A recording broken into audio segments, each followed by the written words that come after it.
sir. Welcome you in Tea Time with Pooja show.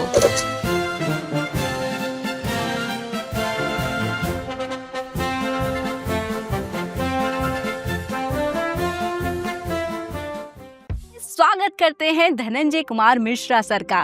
Hello sir, welcome you in tea time with Pooja show. Thank you Pooja ji and नमस्कार दर्शकों. यानी मनुष्य की जो आत्मिक शुद्धि जो है वो एक तरीके से अगर हो गई तो व्यक्ति फिर यूनिवर्स से कनेक्ट हो सकता है.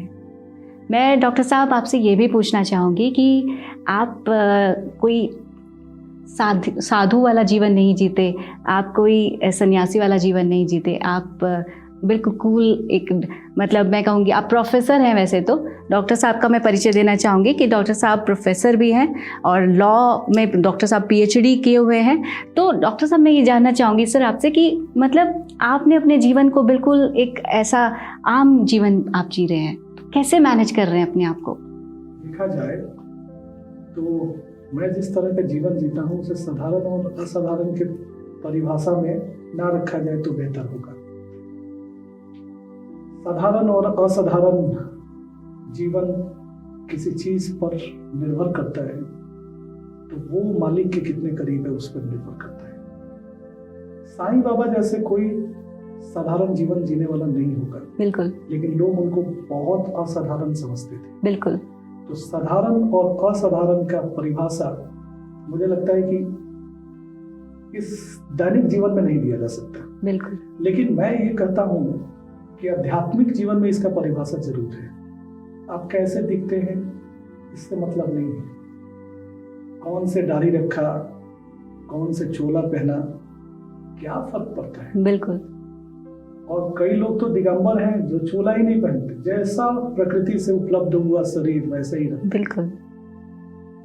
दिख है जिसका अंबर दिगंबर ठीक वैसे ही है जैसे प्रकृति से मिले.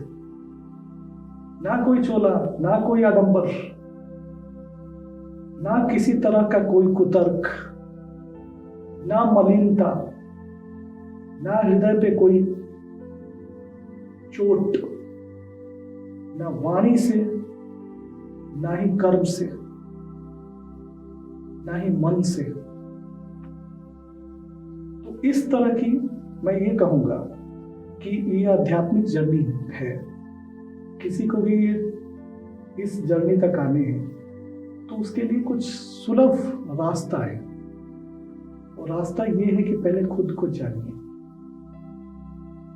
और जिस दिन आप खुद को जानना शुरू करेंगे, जिस दिन आप खुद को जानना शुरू करेंगे उस दिन से आपकी आध्यात्मिक उत्थान शुरू हो जाएगा. और ये शुरू करने के लिए आपको 2-4 चीज समझना जरूरी है.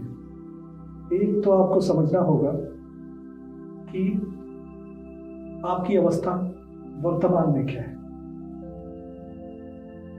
वर्तमान में किस वर्तुल में आप जी रहे हैं. और इतना प्रेम करता है वो, अनन्य प्रेम करता है. और परमात्मा सबसे बहुत प्रेम करता है. और विश्वास करिए अगर वो कष्ट किसी को देता है और वो किसी के लिए कठोर हुआ है परमात्मा, तो सच में उसे सुधारने के लिए हुआ है. तो एक ही सूत्र है जीवन का, बार बार दोहराइए. तू स्वर्ग दे मालिक तो मंजूर, तू नर्क दे तो मंजूर, तू जैसा रखे वैसा रहूंगा, कभी शिकायत नहीं करूंगा. ये सूत्र जिसने अपना लिया उस दिन से आपके हृदय की शुद्धता आने लगी.